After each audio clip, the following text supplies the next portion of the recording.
Thank you. Good to be with you.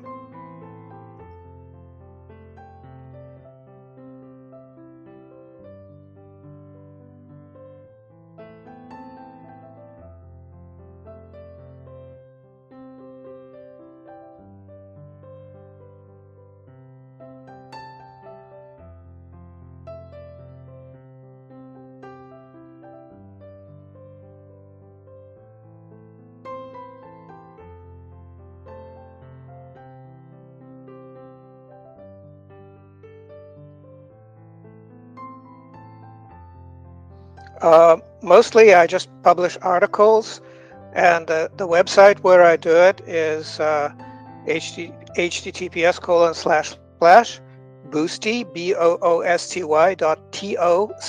boosty.to/club Orlov ORLOV, and that's where you can find all of my work. Most of what I publish is for subscribers to keep out the riffraff, but it doesn't cost very much. So I encourage you to subscribe and read the articles that I publish, which is where I put in most of the work.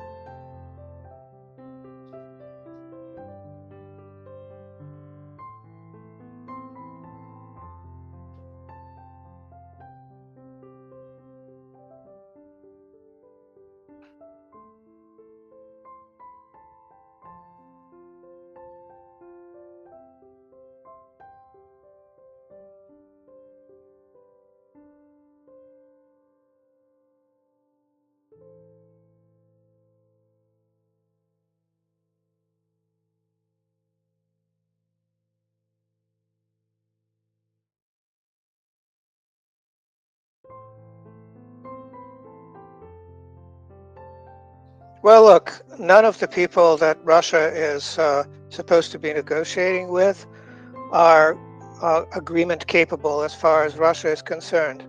Not Trump, who is only good for another year or year and a half before, he loses the midterm elections and becomes a lame duck. Certainly not Zelensky. Certainly not the people on the Ukrainian negotiating team, which I can get into in some detail if you want. None of these people matter to the Russians. Now, as far as what's going on inside Trump's head, a journalist called him a chicken, asked him if he's going to chicken out again. And so that got Trump's panties in a bunch, and he started ranting the way he usually does with his fractured syntax and said some stupid stuff. So the Russian response to that was limited to Peskov, who is Putin's press secretary, saying, well, Trump seemed to be emotional. He seemed to be overwrought and, should take it easy for a while. And so that's that. That's all the press time this question requires, I believe. And in your opinion, Dmitry, what's going on in Ukraine and the way that somehow Europeans are trying to manage the situation? I don't see Donald Trump being capable of managing what's going on in Ukraine. Do you think this behavior on his part is some sort of frustration that he cannot deal with Zelensky himself and he needs to put pressure on Russia? Well, no, I don't think Trump has much interest in any of that. He's much more interested in building a Trump Tower in wherever it is, Saudi Arabia, I think it is. He's also got plans for Trump Towers in other places in the world. And he's also very interested in making lots of money. The way that works is you impose tariffs, wait for stock prices to drop, buy a bunch of stocks. Then you postpone the tariffs, wait for the stock prices to recover, sell the stocks, and pocket the profits. And so Trump is doing it, his family is doing it, his friends are doing it, everyone's happy. Elon Musk doesn't seem to be very happy with that, because Elon Musk kind of wants there to be a country from which he can launch his wonderful rockets. So if the United States goes bankrupt and disappears, doesn't matter to him how rich Trump is going to be or his family. He doesn't want a bankrupt country to deal with, and I can understand that. But the rest of the people around Trump, they really don't care about America. The Make America Great Again is, basically a ruse for chumps at this point. That's not happening. And so what does he care about the Ukraine? Um, he knows that it's lost.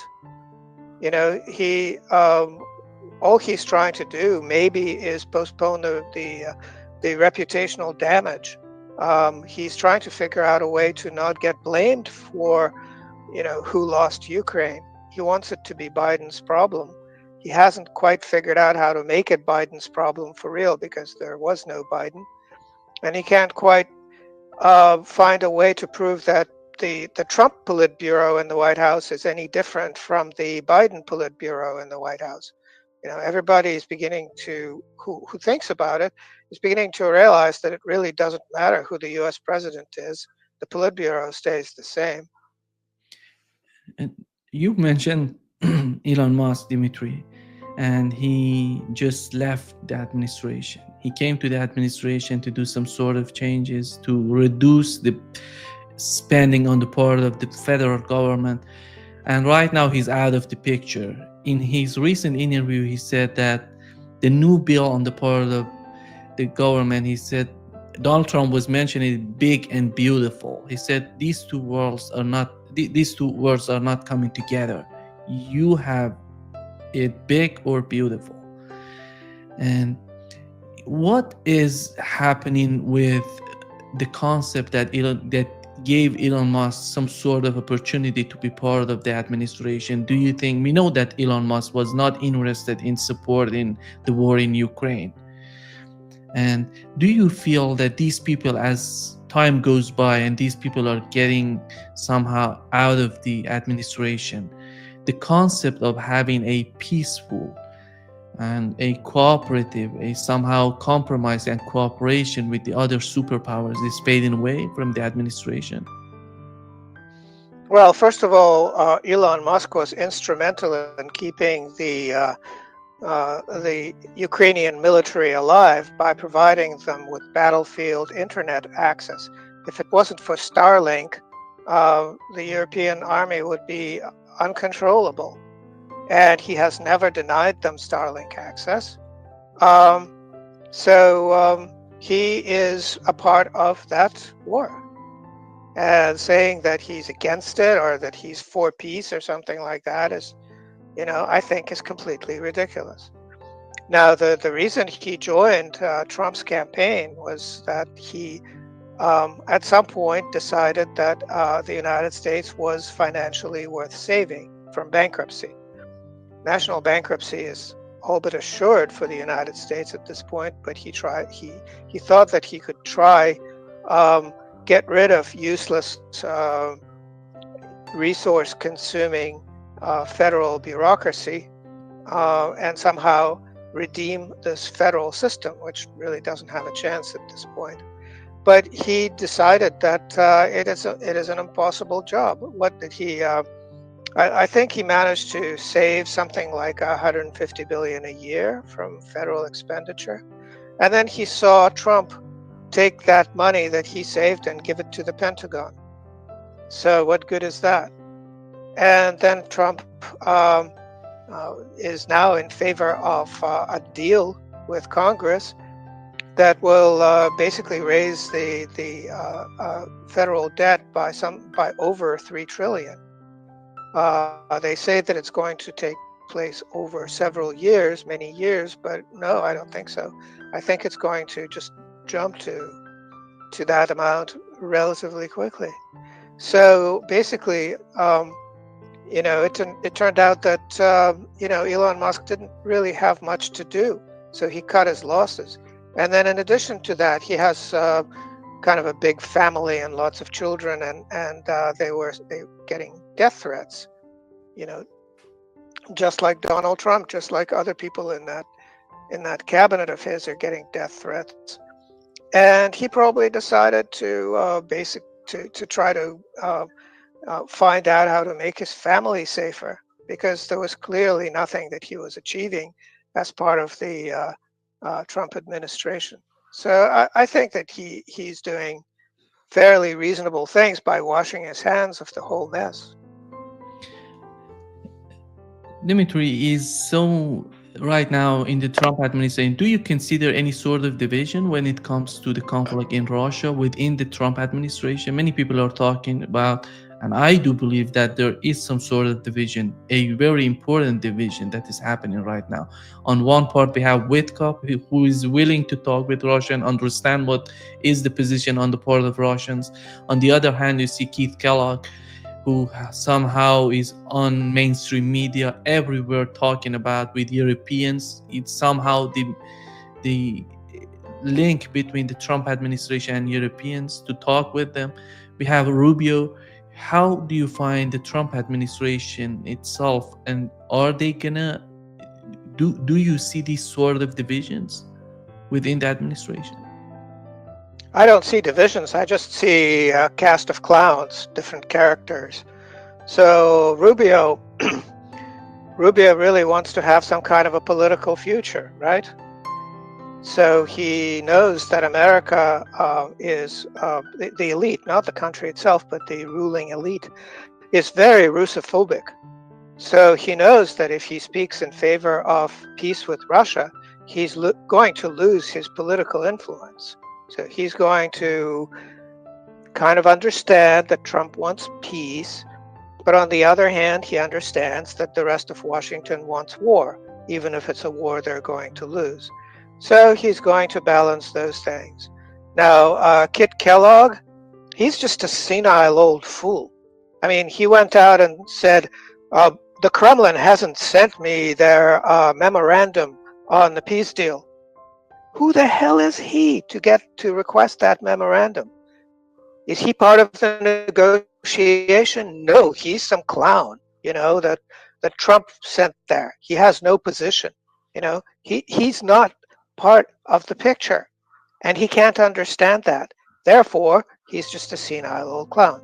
And then we have Witkoff, who is a nice guy. He's a businessman. He was tickled pink to be received in the Kremlin and shown around and talked about all the wonderful business opportunities that Russia has for enterprising American businessmen. Should this nonsense with the Ukraine and with the European Union be left behind? And so he's very happy about that. He made a lot of friends. He probably has a bright future in Russian business. Again, what does this have to do with Trump or with anything else? I don't know. I understand Witkoff. I understand where he's coming from.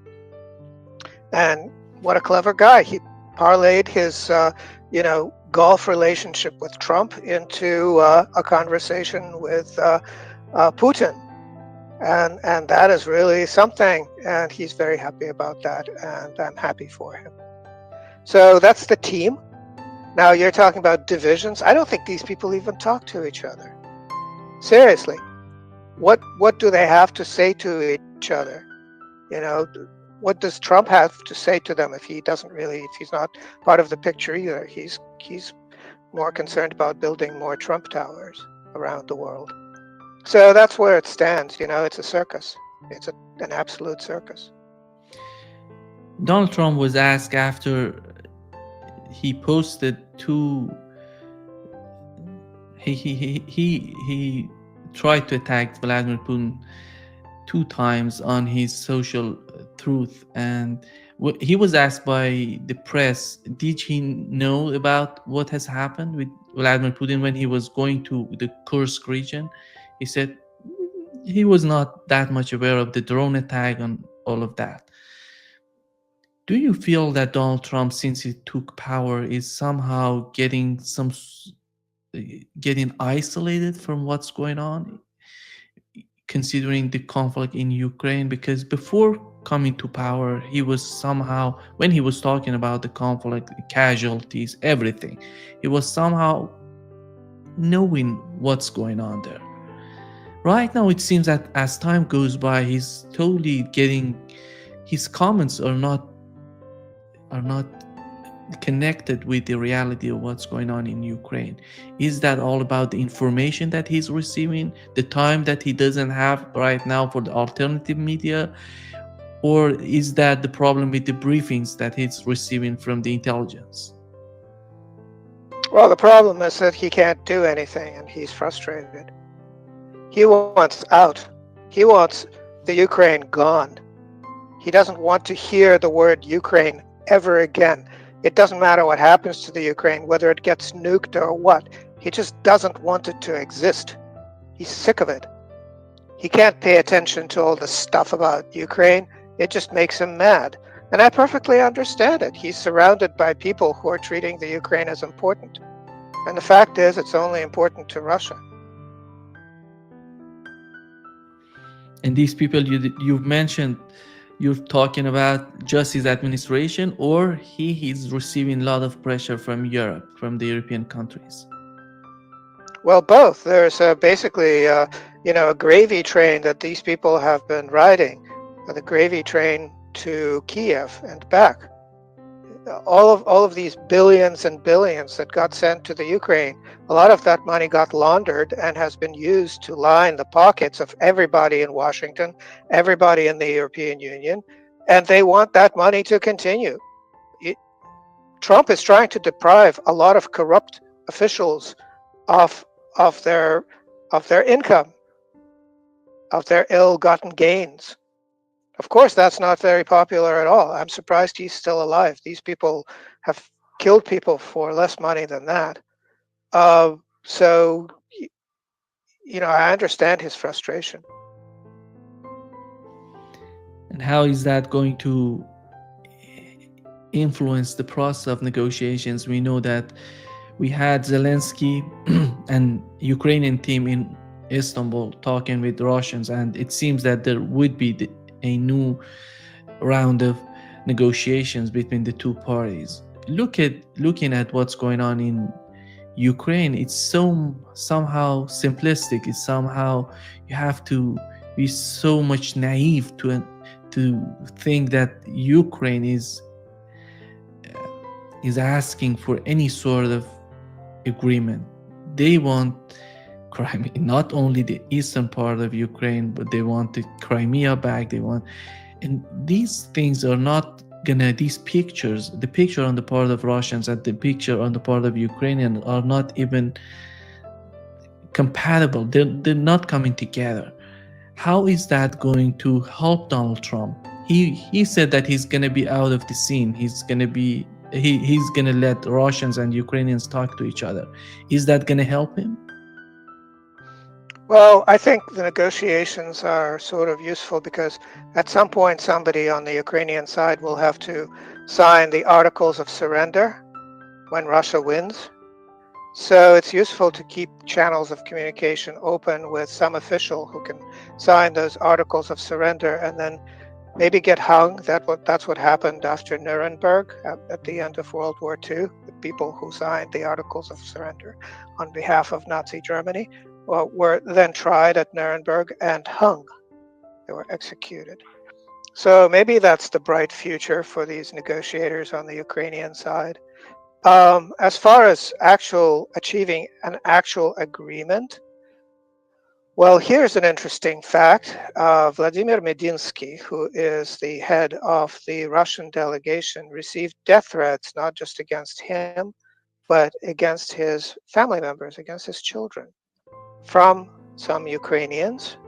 And when the Ukrainian delegation was challenged with these facts, the head of the Ukrainian delegation said that the death threats, came from the Ukrainian Nazis and that they don't control those Nazis. Okay, so keep in mind that the previous time there was a negotiation between Russia and the Ukraine, Istanbul 1, which was canceled by Boris Johnson, one of the people in the Ukrainian delegation got shot in the middle of the street in Kiev. So they're a bunch of Nazis that nobody controls. maybe the CIA controls them, who knows, in Kiev, making death threats against anybody who tries to achieve peace or even says that they're trying to achieve peace. And they're out of control. Now, what is the point of negotiating a peace agreement with people who do not control the situation in the Ukraine, in what's left of the Ukraine? There's no point at all. So I think that this is just, some exercise in public relations. It's not really an exercise in diplomacy. This is all just to present some sort of a picture for the media, and maybe to keep channels of communication open for when the time comes to capitulate. And I think that's all that's going on. As far as an ongoing negotiations, well, I think it was Kit Kellogg who said that the next round of negotiations is ready and will take place in Geneva. Who the hell asked him that? And secondly, is Switzerland suddenly neutral again? It hasn't been for a while. It voted for anti-Russian sanctions. Not a place for holding those negotiations. Istanbul is more likely. But the question is, after these death threats, why would Russians participate? That clearly the Ukrainians are not competent to engage in such negotiations. Plus, who would sign the agreement if an agreement were actually completed and negotiated? There is no one in legitimate constitutional authority in Kiev. Not the president, not the parliament, nobody. So there's nobody to sign a peace agreement, but you can get anybody and their dog to sign the capitulation agreement and then shoot them. That's fine. There's precedent for that. The point that you mentioned, Dmitry, is so much important, that who's running the show in Ukraine. We know that during the Biden administration, many people were arguing that the Biden administration, as the head, it was Antony Blinken, was running the show in Ukraine. But it seems that wasn't quite the case in Ukraine. When you look at Europeans today and the way that they're resisting the policy of Washington, who's behind Europeans? Who's running the show in Europe? Who's running the show in Ukraine? I would argue it's not Donald Trump. Maybe some little group, some people within the administration are connected with Europe, but after all, we have to understand the complexity of what's going on in Ukraine and the important role of Europe in Ukraine. Your take on that? Well, you have NATO falling apart. That's kind of the important thing. I recently wrote a long article about that.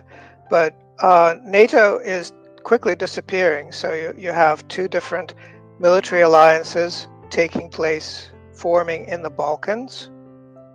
You have a military alliance forming in Scandinavia, separately from NATO, just bypassing NATO. And then you have talk about some kind of rearmament in Europe, kind of becoming free from the Americans. There's talk of Americans pulling out. Well, that's reasonable. Americans are running out of money. In real terms, the Pentagon budget has been shrinking because of inflation. In absolute numbers, maybe it's going up, but in real purchasing power, it's going down, down, down. So they have to start liquidating all of these overseas bases, etc., repatriating the troops, etc. So Europe is trying to do what Europe usually does, which is get ready to go to war against itself. There's no chance of it going to war against Russia. That's just a ruse. That's what they're saying to each other due to lack of imagination and to paint a happy picture. But what usually happens when external influences, such as the Soviet Union, such as the United States, are withdrawn from the European subcontinent, is that the little European countries, little national states, um, nation states, they start going to war against each other. England and France had been at war with each other for 200 years. It's just nonstop war. And the last 80 years have been an aberration because Europe has been, for most of that time, for half of that time, divided between a Soviet sphere and an American sphere. And the Soviets and the Americans didn't want to start a war with each other because it would be suicidal. And then Russia disappeared but kept its nuclear arsenal. So again, there was no chance of war between the United States and Russia. There is still no chance of war between the United States and Russia because neither side is suicidal, but they're pulling out of Europe. So the Europeans will go back to slaughtering each other like they usually do when there's no supervision, no outside supervision. So that's what we should expect. So within that context, you have sort of the smaller countries kind of going their own way. So the Poland and the Baltics are kind of like a little circus, little sideshow. Then you have the Scandinavian countries thinking they could do something together. And then you have the Balkans being the Balkans, getting ready to cut each other's throats again. Perfectly reasonable to expect that that's exactly what will happen. And then you have the big boys, supposedly, which is Britain, France, and Germany, right? Snorting cocaine together on a nice friendly trip to Kiev. But when they're not high on coke, they don't look very happy together, I notice. They really need the cocaine to stay civil with each other. And, Britain seemed to be doing well, but then it turned out that it didn't have any troops at all left, hardly any ships left, kind of a disaster. And then what's his name got caught having his supposed property, torched by some Ukrainian male prostitutes that he forgot to pay. So that he's not really, leader of a rearming Europe candidate anymore. And then Macron got punched by his wife, husband, whatever it is, husbandoid, and so that kind of put him out of the running. So now we have this Fritz character who is sort of the Bundeskanzler, although nobody really wants him to be the Bundeskanzler. It seems like nobody really wants that job in Germany anymore, and he's sort of playing up being some kind of a military hero, uh, reliving the memory of his Nazi grandfather, of whom he's very fond. But I don't think that that's going to go very far either. So it seems like Europe would need to go to war against itself, but doesn't really have what it takes anymore. It's just so anemic. It's sort of like a fight in an old folks' home where they throw plates of porridge at each other. It just doesn't seem like they have what it takes to actually fight a war with each other either. Dimitri, when we talk about Europe, and I would assume that you're not considering the European Union, you're talking about the European countries. In that concept, what is the role of the United Kingdom in running the show in Europe? Do you think that somehow, because recently we had the conservative leader Kemi Badenoch on Sky News, she mentioned that the war in Ukraine and the war in the Middle East are proxy wars on the part of the United Kingdom. And I was somehow shocked in the way that she was picturing what's going on on both fronts. Do you feel that the United Kingdom is somehow too much involved in Ukraine that we're not aware of? Well, I think it's not really a secret that Zelensky is being kept alive by a detail of British officers who are basically keeping him from getting killed by his own people. Um, as far as the general role of Britain in world affairs, well, they hide behind the channel. They're okay with fighting wars against pygmies armed with baskets of ripe fruit and flowers. But as far as fighting real wars with real enemies, they would rather not. And what they're really expert at is getting different people to fight each other, different nations. They're really good at stirring up trouble. And so what you're quoting is basically, within the British tradition of how to provoke a war on the continent somewhere, while the British just sort of stand back and laugh and maybe profit. Dmitry, you mentioned that Donald Trump wants to pivot from Europe to maybe to Asia to fight an economic war with China. But we know that the way that the European Union and European countries are manipulating him in Ukraine it's making it much more difficult on the part of the administration in the United States to go after that sort of plan. They're talking about right now in Germany, they're talking about lifting restrictions on the range of the arms provided to Ukraine. Do you feel that Germany, together with the United Kingdom and France, these are three important countries in the western part of Europe who are somehow not totally supporting the government in Ukraine? Are they going to escalate? Are we going to see, because this drone attack on Russian president is not something small, something tiny to just be ignored. If they do something with what has happened in the Kursk region, we know what was that. We know these sort of terrorist attacks, how big they can escalate the conflict to somehow block the Trump administration in terms of shifting or pivoting toward Asia. All right. Well, that's like 5 different questions. Let me try to tackle each one. First of all,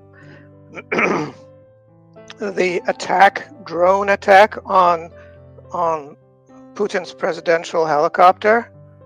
I don't know who dreamt that up, but that's nonsense, okay? Complete, utter, ridiculous nonsense.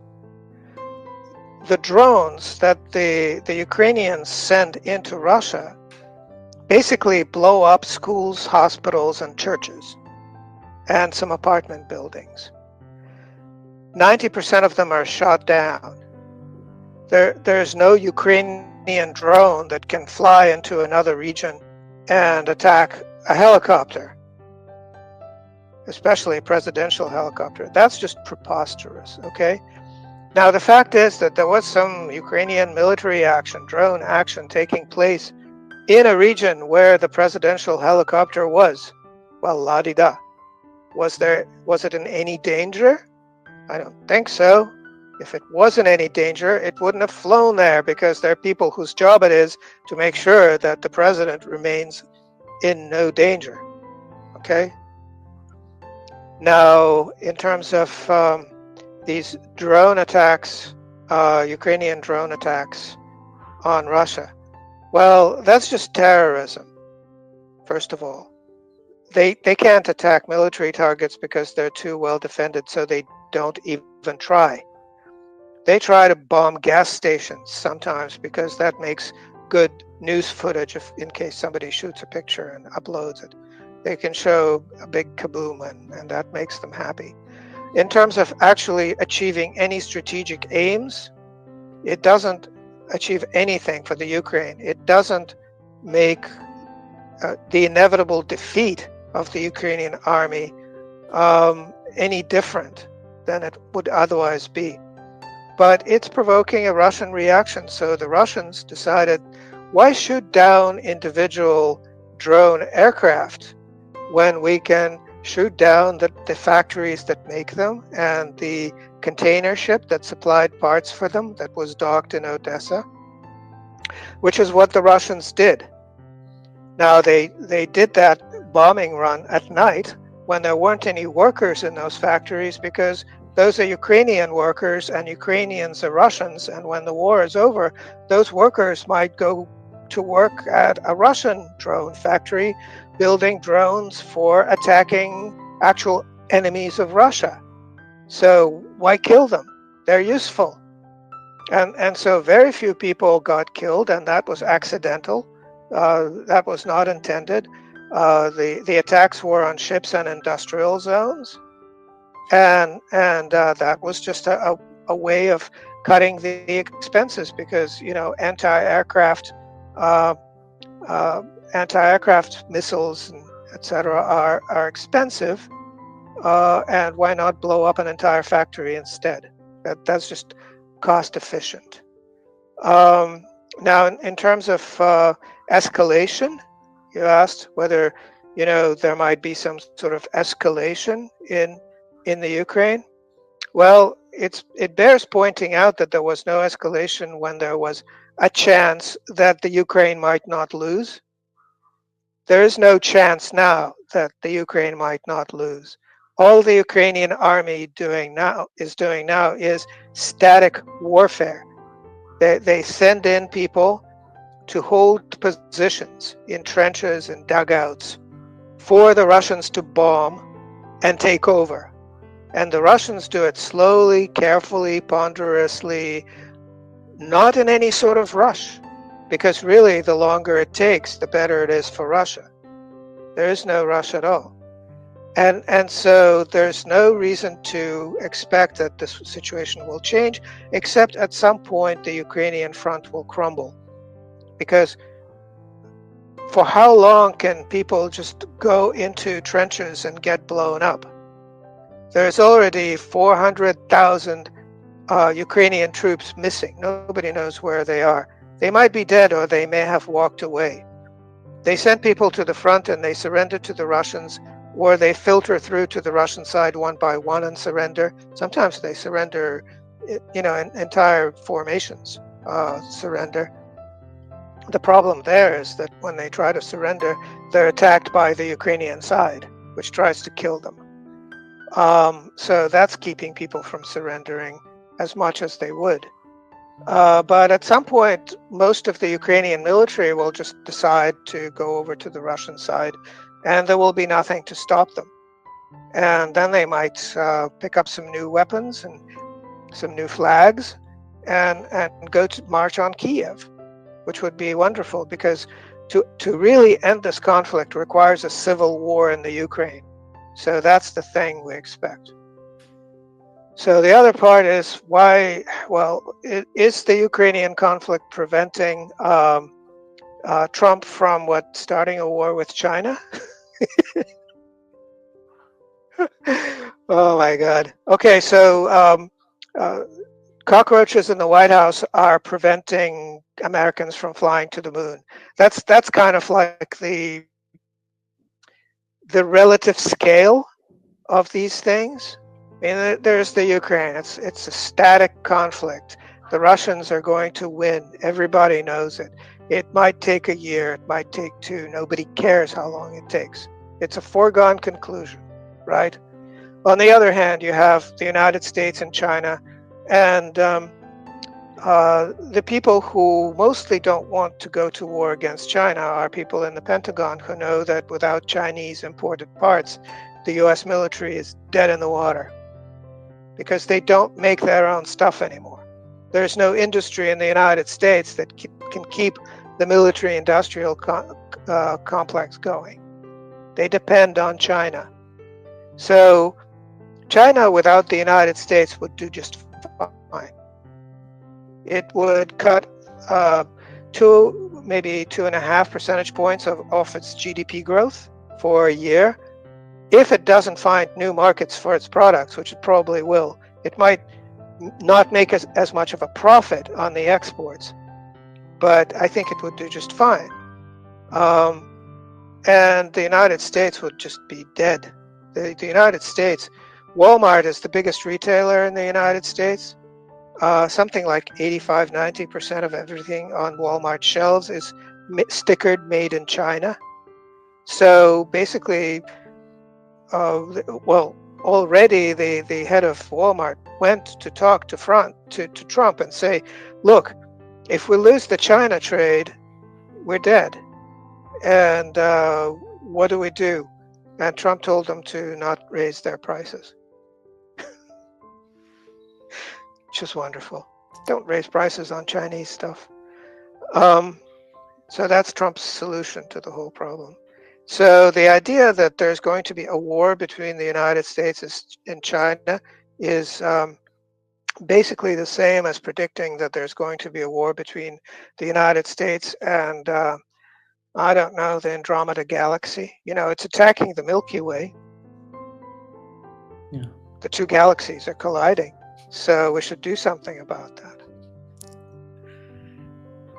Dimitri, when we talk about Donald Trump and the situation with the tariffs, with the sanctions, we have to remember that just recently the U.S. Treasury Secretary he has mentioned that the Biden was so weak in terms of putting sanctions on Russia. There are a lot of people in the administration who feel that by sanctions they can get something more from Russia. And when you look at the way that Russia functions today, do you feel what is the main misunderstandings on the part of the United States when it comes to the Russian economy? Well, two things. One is that Russia is a champion at import replacement. It loves sanctions because it's really hard to make your own people stop buying imports for no reason. It's like, I want you to stop buying imports and make your own stuff. How about no? We like imports. But if the exporter on the other side says, we will sanction you, you can no longer buy our stuff, then the Russian government has no choice but to promote import replacement, maybe put some government money behind it. And lo and behold, now Russia is independent in lots of things. Some of this is really helpful to Russia. For instance, there used to be a lot of imported European cars and a lot of European car makers making cars in Russia. And then they up and went. And, 2022, they just abandoned the people who worked for them, closed factories. The Russians reopened those factories, started making the same cars and eventually other cars, signed deal with Chinese automakers. So now European car industry in Russia is not very well represented and never will be again. And meanwhile, Russia is completely flooded with Chinese cars, so that the Russian government now has to step in and, okay, from next year, all new taxis will be Russian made. They could be Chinese, but they have to be made in Russia. So all of that sort of stuff is going on. Aircraft building in Russia is blossoming because of sanctions by Airbus and Boeing, especially Boeing. There are some problems with spare parts, but really localized problems. And most recently, the Russian government has realized that it's short of industrial workers, so it's reorienting higher education in Russia so that it will produce more high-tech welders and fewer bloggers and economists and journalists and sociologists and lawyers and other useless riffraff, because Russia needs industrial workers, not useless people who just run their mouths. And so those are all positive developments, you see. So more sanctions, please. That's the message from Russia. Please, if the United States imposes really, really serious sanctions, can I propose some sanctions? Okay, I think Microsoft should just completely ban the use of Microsoft products on Russian territory. I think Google should just completely pull out. Those are two big ones. But basically, a complete ban on all American software would be very helpful. Also, American pharmaceuticals. Why don't you ban all of those? Because then they would be made in Russia and in India, and that would be fine. Um, so those are just some ideas to throw out for new sanctions in case Besant wants ideas. Dimitri, you mentioned the internal attitude of Russia towards sanctions, but when it comes to the BRICS and the way that we know that when they're talking about sanctions, it's not just all about the United States. It's about how capable is the United States to put pressure on China and India as the main two important partners with Russia. How do you feel about these two countries? Mostly about India. It seems that we know that China knows what would happen if they can harm Russia to China. But when it comes to India, do you see the difference between the two countries, China and India, when it comes to the sanctions, and how different India is from China? Well, these are giant countries that are rather hard for the United States to hurt. Half of all the oil that Russia exports goes to China and isn't being sold for dollars. It's ruble yuan trade. So the Americans don't even know how much money is involved and how that trade goes. It's gone dark for them. Uh, Russia also exports a lot of oil to India and keeps Indian refiners busy, earning a lot of rupees in the process. It gets to invest those rupees in Indian production of various kinds, including refineries, and then profits from the refined products being exported to Europe. So that's a good situation. Um, and then there are the sanctions. After all, Russia does require some things that are sanctioned goods by the United States, by the European Union. Now, those sanctions just make those things cost a little bit more, but it's BRICS nations that are involved in making sure that Russia still gets those things. And there are so many different channels. Today's Kazakhstan, tomorrow it's in India, and then Turkey, and then back to Kazakhstan, and etc. So that the Americans would never be able to actually track anything down, and they can't. And so Russia gets everything. So there are a lot of, for instance, there are still a lot of Western cars in Russia, Western-made cars that need spare parts. Do you think there's a problem getting those spare parts? No, I could make a phone call and the spare part is there. It's more expensive than people would like, but that's called parallel import, and that goes through a lot of BRICS countries. So from the BRICS countries' point of view, they make good profits on parallel exports to Russia, parallel imports from Russia's point of view. They want that to continue. So from the BRICS point of view, more sanctions, please.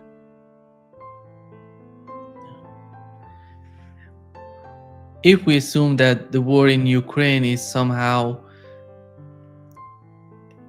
crucial and important for the military industrial complex of the United States, do you feel that the Golden Dome right now, the concept of Golden Dome in the United States, is somehow Donald Trump is because Donald can we say that Donald Trump is trying to convince the military industrial complex to withdraw from these endless wars in the Middle East, because they withdrew from the fight with Yemenis, and right now Donald Trump doesn't, as you mentioned, he's not interested in the war in Ukraine. He's somehow giving them some sort of alternative source to feed the military industrial complex by this concept of Golden Dome, and many people are arguing, military experts are arguing, it doesn't work. It wouldn't work for the United States. Okay, let's start from the end. The Golden Dome is a physically impossible thing. It is not a defense system. It is a way of handing out money, billions of dollars in money. The recipients of that money are Elon Musk, number one, and number 2, 3, and 4 are major supporters of the Trump election campaign. It is payback from the Trump administration to his friends. There will never be any Golden Dome defense system because it's physically impossible. Okay. Now, in terms of military-industrial complex supplying what exactly to the Ukraine? The Ukraine is not constrained by weapons. It is constrained by manpower. There are fewer and fewer Ukrainians willing to die for no reason. They go to the front, they hide in bunkers, they try to surrender. Sometimes they die trying to surrender. Sometimes they succeed in running away. A lot of the time they just die. So that's the war. What does that have to do with the American military-industrial complex? Well, something, but nothing definitive, nothing important. How do you feel about Trump 2.0, the new administration, when you compare it to the first Trump administration? We had the tariffs put in on a lot of countries, mostly on China, and he decided somehow to back down. And we had Donald Trump going to war with Yemen in the Middle East. Then he decided, he learned the lesson and he withdrew from the Middle East, from the Red Sea. And with the negotiations with Iran, do you think that there is a learning curve in the new administration, or we're going to have after all, we're going to have a flat line as we saw it with the first administration, Trump 1.0? Oh, I think Trump is pretty much finished as a president already, 100 and some days into his administration. It's clear that, everything that he said during the election campaign was just, him lying as if he's running for office, which is highly traditional within the American quote-unquote democracy. He's having fun. He's having the time of his life. He's making money like crazy. All of his friends are making money like crazy. He's found this Golden Dome scheme for handing out billions of dollars to his friends with no accountability because there's no physical system behind it. There's not even theory behind it. Just a name. It's a wonderful time to be Donald Trump. It's not such a good time to be America. And Donald Trump will probably continue helping himself for as long as possible. At the end, he'll probably hand out pardons to all the people around him, just like Biden did. That seems like a traditional thing. And then we'll have the next group of criminals rush into the White House. That seems to be a tradition now. How do you feel about the talks between Iran and the United States? Do you see that Donald Trump can resist the pressure coming from Israel, or we're going to see the same sort of attitude as he had in his first administration, or what we've seen from the Biden administration? To what extent he's capable of sustaining or somehow getting along with the pressure coming from Israel? Well, as far as negotiations with the Persians, those can go on for centuries, as we know. So give or take a century, maybe we'll have a result, maybe not.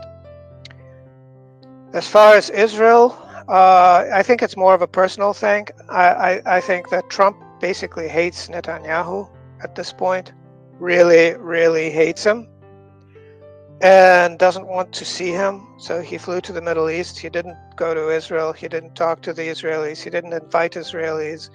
The Abraham agreements, whatever, were not even mentioned as far as I can tell.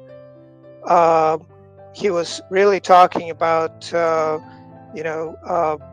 taking lots of money from these rich Gulf states, because they have lots of Federal Reserve notes, lots of treasuries, right?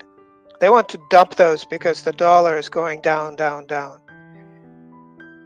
what Trump wanted to do was to get the Arabs to buy American stuff, whatever it is. Buy American artificial intelligence, buy American whatever. It doesn't matter.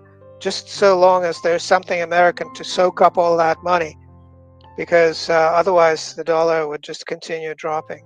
And that was partially announced. I think he got like plans for what to do with $1 trillion or $2 trillion of Arab money.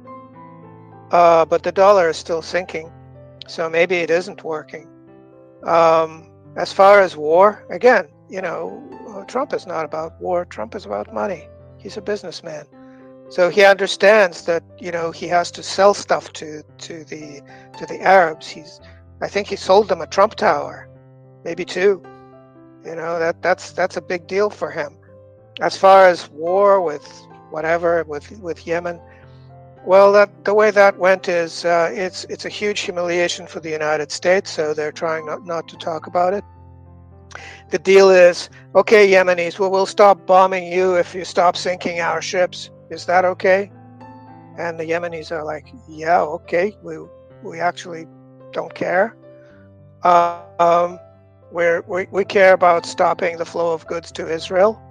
And the Americans, who initially dove into the fray to open up the flow of goods to Israel, are like, okay, well, we're not going to talk about Israel anymore. Okay, we're upset. And so that's basically it. That's the situation.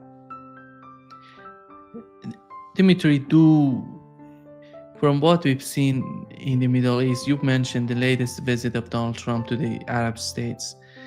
And we had the foreign minister of Saudi Arabia, the defense minister of Saudi Arabia going to Iran, talking with supreme leader of Iran. How do you feel about the way that the picture of Middle East today, comparing to what it was during the Trump's first administration? We had Saudi Arabia, all of these Arab states against Iran, against Yemen. Right now, they're trying to improve the relationship between Iran and Saudi Arabia, which was, by the way, an attempt on the part of China and Russia. That rapprochement that has happened, that has changed drastically the picture of the Middle East. How what was done before Donald Trump coming to power in terms of Iran and Saudi Arabia has changed the picture of Middle East and the new face of the Middle East that Donald Trump is facing right now? Well, I think that the big change is from Trump 1 to Trump 2 is that when Trump 1 was happening, the shale oil boom was still happening in the United States. And the United States had a lot of leverage over the oil producing countries in the Middle East. They had to compete with each other for market share, which in a market that wasn't really very profitable because the Americans had the ability to flood it with shale oil and actually tried to crash the market, supposedly to hurt Russia, but also to exert influence on other Arab states. Now, shale oil is dying.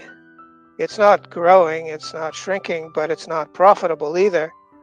If the oil price is anywhere below about 60, 62 a barrel, the entire shale oil patch as a whole becomes unprofitable. There are little bits of it that can produce oil around 40 a barrel, but there's little of that, and the whole thing, the rig count is falling. Smaller companies are getting ready to go bankrupt again. And overall, the shale oil boom is over. It is really over. That Klondike has run its course. And what that means is that the Middle East doesn't have to be at each other's throats anymore because they don't really have to compete. There's a shortage. There's coming up a big shortage for their product. They can all collaboratively corner the market and be rich. And so why fight with each other if everybody is rich and happy? People fight with each other when resources are scarce, but it looks like resources are going to be plentiful for them in terms of money, scarce for the rest of the world, which because you see the shale oil in the United States has, for the past 10 years or so, made up for the overall shortfall in oil production everywhere else in the world.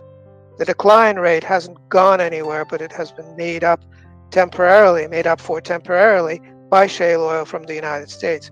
If shale oil production drops, there's nothing to compensate for it. There's just going to be a global oil shortage. So the Middle East is gearing up for that eventuality. I think if that happens the way that you mentioned, the security of the Middle East would be of particular importance for the United States, and some sort of, because the policy of the United States in the Middle East was some sort of chaos for many years. Is that the new reality of the United States is changing the policy in the Middle East? Is going to change the policy in the Middle East? Well, right now the Arabs are willing to pay the United States to keep the United States from stirring up trouble, because the last thing they want is for defenseless American troops in the region to get hit by anyone.